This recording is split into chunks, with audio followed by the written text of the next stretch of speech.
In this Go Byte, we're going to have a look at maps. So maps in Go are a built-in data type which hold key value pairs. So the closest thing we can relate them to that we've done so far would be arrays or slices. But if you think of arrays and slices, each item in there has a fixed position which you access using an index, an integer index. But with maps, what you can use is different types to represent the key and look up each value using that key. Now, typically, most of the time, the keys will be strings, but also you can use other types, which we will be doing later on in later Go Bytes. But for the time being, let's just start with a simple example, which uses strings as keys. Okay, so in this one, I'm going to show you how to create a map one way, but later on, we're going to also use the make function to sort of dynamically generate maps. But in this one, let's just go with this. So we use the map keyword, and then we want to know what type will the keys be, and that goes inside square brackets. In our case, the keys will be strings, and also the values will be strings too in this scenario. And then to assign keys and values, so if our keys are going to be strings, you write your string. So here we'll just keep it simple. We're going to use the letter R to represent the value red. So it's key, colon, and then value. And in this case, that will be red, and we'll also have green and blue. Notice what happens when I remove that last comma. Again, like we've seen before, if you're going to break your code down onto lines like this when you're creating maps, arrays, or slices, then the last item will need to be followed by a comma if the closing brace is on a separate line. Okay, so now that we have our colors, let's think about how we can actually access them. What if we want to get the value for the letter R or for the key R? Well, let's try and print it out. So here I'm going to say print line, then we're going to say colors, square brackets, and then the letter R. And so what this should do is it will look inside of the colors map for a key of R, and then it will return the value found at that key. Let's go and run this. Go run main.go, and we see the value red. Okay, let's have a look at some of the other things that you can do. What about if we want to add or update a color? So say, for example, I want a yellow with a key of Y. What I can do is maps can expand like slices, so it's no problem adding or removing values.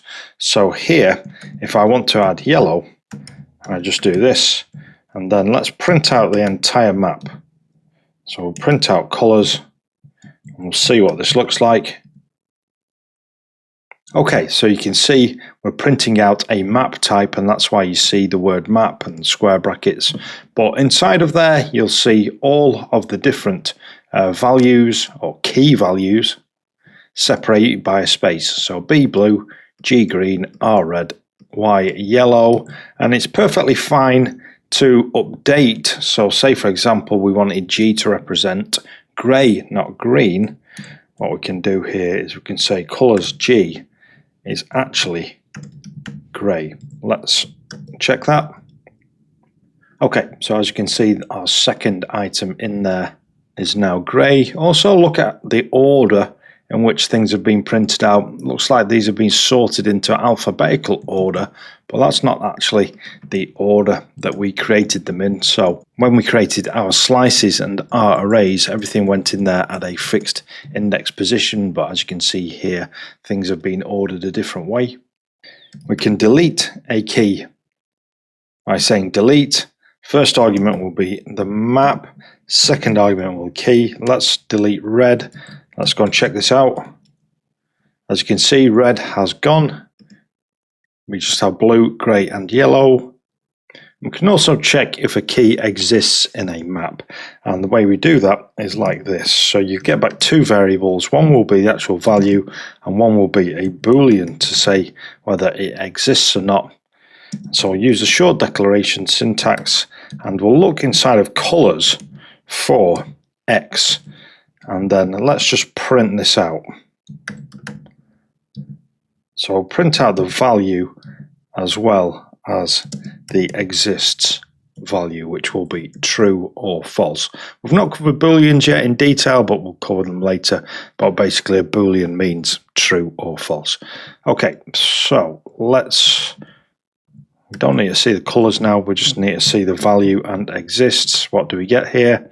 So we get no value because we don't actually have one, but then we get false to say that X, the key X, does not exist in the colors map. Okay, time for a challenge. This is what I want you to have a go at. So write a program that creates a map of country codes to country names. So the code is the key and the country name is the value. And then add one country, update one existing country. So you're updating the country name, delete one country, and then print out the final map using print line. And then here it's saying use map string string, so you're using string keys and string values, and just call the variable countries. So having seen all of what we've just done, I'm pretty sure that you can do this. Pause me now, give that a go. Okay, so let's initialize a map of countries. So saying this is a map using strings as keys, strings as values, and then what we do is we add the values like this. So opening and closing curly brackets, key name, colon, value. And then what we want to do, first of all, is add a new country. So we'll add the United States, US, update one existing country name. So change FR to French Republic. Let's delete a country. We are deleting Germany. And then let's print out the final map using print line. So format, print line, countries. And then let's see what we get here. Go run main.go. So here we see that we have France or FR, we have UK, and we have United States, and Germany has been removed. Okay, so I hope you enjoyed that challenge. If you're doing the challenges and you're getting them right, then that proves that you're learning. And all you need to do is just come back each day, do a Go Byte, and within a short space of time, you'll actually be quite competent and ready to have a go at building your first Go app with me. So let's keep going. Give the video a like. Make sure you subscribe so that you get the next Go Bytes. And if you want to check out the textual representation or the textual version of this lesson, you can find it on GitHub. And you can also subscribe to my mailing list for more Go updates. All you need to do is down in the description. I'll see you in the next one.